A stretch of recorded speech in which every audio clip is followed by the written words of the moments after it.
We're tracking breaking news out of Iran. That country's foreign minister says Flight 752 was unintentionally shot down by an Iranian missile. In a tweet, the minister says that, quote, human error led to the disaster. An Iranian military statement reveals the plane was mistaken for a hostile target. The country says those responsible for the strike will be prosecuted. Iran's government had repeatedly denied accusations it was responsible until now. Wednesday's crash killed all 176 people on board, including 57 Canadians. Well, for a closer look at this, we've reached out to Brian Katulis. He is in Bethesda, Maryland, and he's a senior fellow at the Center for American Progress, which describes itself as a progressive think tank.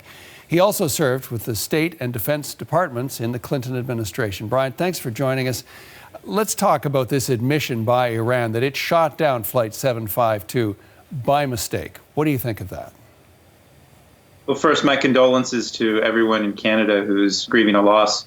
It's an awful mistake. I was surprised that the government authorities in Iran didn't fess up to these facts earlier.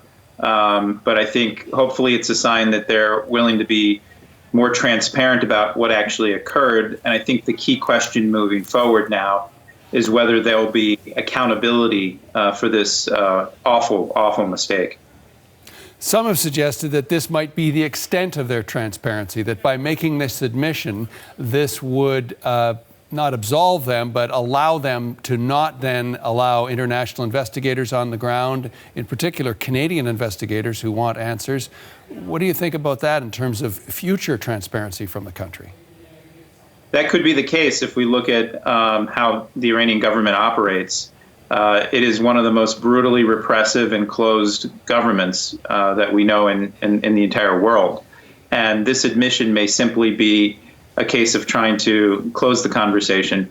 But I suspect that it won't end, that there are many families and many people who want someone to actually pay for this mistake and to be held accountable. We'll see. The thing I'll be watching for is whether there'll be some sort of, in addition to investigation, prosecutions of those who were behind this. It seems from the rhetoric from some of Iran's leaders is they're trying to blame this on the United States and Donald Trump for escalating tensions in the Middle East.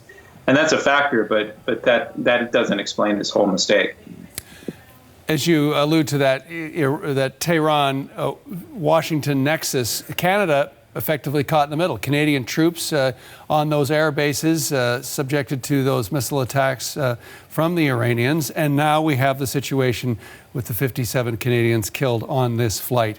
What can Canada do to get the answers it needs and to provide closure for the victims of the crash? I think it needs to have its diplomats try to have a conversation with the leaders in Iran, which is something we in America aren't doing right now. So for me, this tragedy, in addition to the broader tensions that we see in the Middle East, require more countries besides the United States to actually reach out and have conversations. And I know it'll be a tough conversation for Canada to have, but it's a possible opening. If there's a silver lining here, it's an opening to talk to Iranian leaders, something, again, that American leaders are not doing right now, except through the media and through tweets and things like this. And it's through conversation that I think we can perhaps get more answers to the questions that people have about this incident, but then also lower tensions, my hope, in the Middle East rather than raise them, as we've seen in the last week or so. So what hope do you have for any easing coming from Washington or from Tehran in terms of that tension between those two countries? I think it's quite unlikely to come from Washington, given President Trump's stance. What I think are other countries besides Canada, but then importantly, countries in the region. I go to the Middle East about once a month for my work. In the late fall, I was in a couple of the Gulf countries. And even though those Gulf countries like Saudi Arabia and the UAE and others have tensions with Iran, what has happened in the past few months have been quiet conversations to lower those tensions between those countries.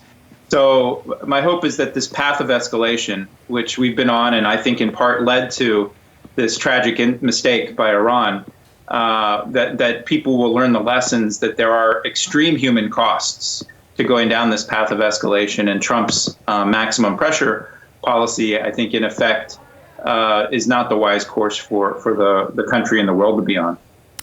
Brian Katulis, thank you so much. Really appreciate your perspective on this.